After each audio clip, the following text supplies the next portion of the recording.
السلام علیکم، ستړي مشئ، وخت مو په خیر. تاسو ته له زیر نیوز څلېرویشت څخه د نن ورځې د مهمو خبرونو ټولګې ته ښه راغلاست وایو. نن یکشنبه د 1404 هجري لمریز کال د سنبلې شپږمه چې د 2025 زیږدیز کال د سپټمبر له 28 سره برابره ده. غیر صافی مو تاسو ته له زیر نیوز څلېرویشت څخه د نړۍ مهم خبرونه وړاندې کوم، خو په سر کې د مهمو خبرونو سرټکي. د غزې په محاصره شویو سیمو کې د اسرائیل لخوا هوایي او ځمکنیو بریدونو دوام موندلی چې 50 فلسطینیان پکې وژل شوي دي، او په برلین کې لسګونه زره کسانو د جرمني لخوا د اسرائیل ملاتړ پر ضد پراخ لاریون وکړ. اوس هم پام وکړئ بشپړ خبرونو ته. پر غزې د اسرائیلي بریدونو دوام له سهار راهیسې 50 فلسطینیان وژل شوي دي. د غزې په محاصره شویو سیمو کې د اسرائیل لخوا هوایي او ځمکني بریدونو دوام موندلی چې 50 فلسطینیان پکې وژل شوي او ګڼ نور ټپیان دي. د راپورونو له مخې د نوسیرات کډوالو کمپ کې 10 تنه بې ځایه شوي ولسي وګړي وژل شوي دي. اسرائیلي نیواګر ځواکونه د استوګنې کورونه، بنسټیزې ودانۍ او ټولې سیمې له منځه وړي چې ژغورونکي ټیمونه د ټپیانو او ویجاړیو لاندې خلکو ته د رسېدو توان نه لري. بل لور ته د غزې تر ټولو لوی روغتون الشفا ته د اسرائیلي ټانکونو نږدې کېدل د طبي پرسونل لپاره اندېښنې راپارولې دي. د روغتون مشر محمد ابو سلیمي وایي بمباري یوه شیبه هم نه ده درېدلې او شاوخوا 159 ناروغان هلته تر درملنې لاندې دي.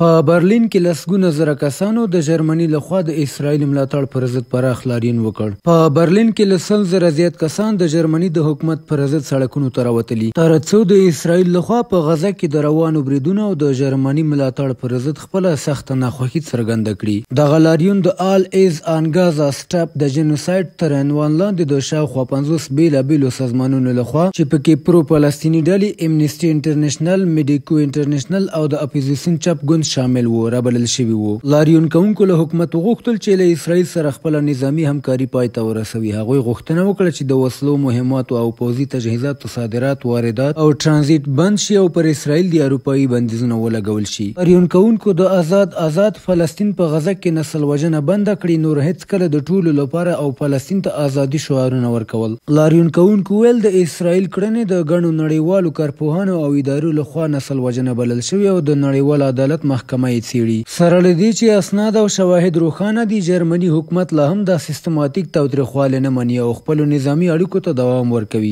دغه لاریون وروسته له هغې شوی چې یوه تازه نظر پوښتنې وښودله 62% جرمني رایه ورکوونکي باور لري چې اسرائیلي بریدونه نسل وژنه ده، چې دا نظر د سیاسي ګوندونو ترمنځ هم خپور شوی. د محافظه کار پلویانو 80% او د واکمن سوسیال دیموکرات ګوند پلویانو 71% د بریدونه نسل وژنه بللې ده. که څه هم د آلمان لومړي او د بهرنیو چارو وزیرانو په وروستیو کې د اسرائیل پوځ د بریدونو او د غزې د محاصرې په اړه خپلې نیوکې سختې کړي، خو لا یې هم نسل وژنې اصطلاح نه ده کارولې او د فلسطین دولت یې د یو خپلواک هیواد په توګه نه ده پیژندلی. هغه اقدام چې وروستیو کې فرانسې، بریتانیا، استرالیا، کاناډا او نورو هیوادونو ملاتړ کړی دی.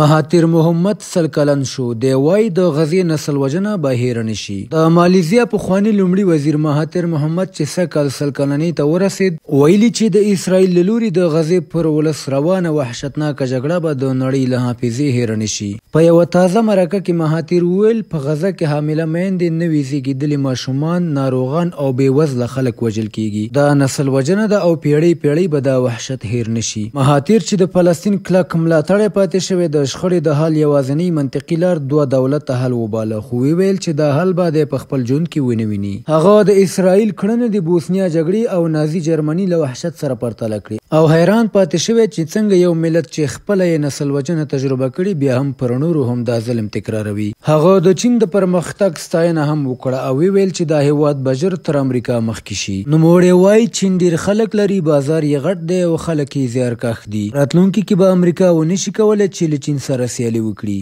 او د پای خبر دا چې په هند کې د انتخاباتي غونډې پر مهال ګڼې ګوڼې 29 کسان مړه کړي. په هند کې د انتخاباتي کمپاین یوه غونډه کې د ګڼې ګوڼې له کبله لږ تر لږه 29 تنه مړه شوي او له 50 ډېر نور ټپیان دي. دا پیښه د تامل نادو ایالت په کار ورسیمه کې هغه مهال رامنځته شوه چې د فلمي ستوري او سیاستوال ویجای له لوري تنظیم شوې غونډه کې زرګونه خلک راټول شوي وو. ایالت اعلی وزیر امکی ستالین د پیښې پخلی کړی او ویلي دي چې د وژل شویو کسانو له ډلې 19 ښځې 14 نارینه 15 نجونې او 4 هلکان دي. د ایالت حکومت د پیښې د څېړلو لپاره د تحقیقاتو کمیسیون ټاکلی او د قربانیانو کورنیو ته د مالي مرستې اعلان هم کړی دی. دا لومړی ځل نه دی چې د ویجې غونډې کې دا ډول پیښه کیږي. تیر کال هم ورته پیښه شوې وه چې 6 کسان پکې وژل شوي وو. د نن ورځې مهم بهرني خبرونه هم دومره وو. د کورنیو او سپورټي خبرونو لپاره زموږ پاڼې وڅارئ. خواله رسنیو فیسبوک، انسټاګرام، ایکس، یوټیوب او ټیک ټاک زموږ خپرونې خوښې او موږ تعقیب کړي. ادرس یې زیر نیوز 40 تر سبانۍ خپرونې. د الله په امان.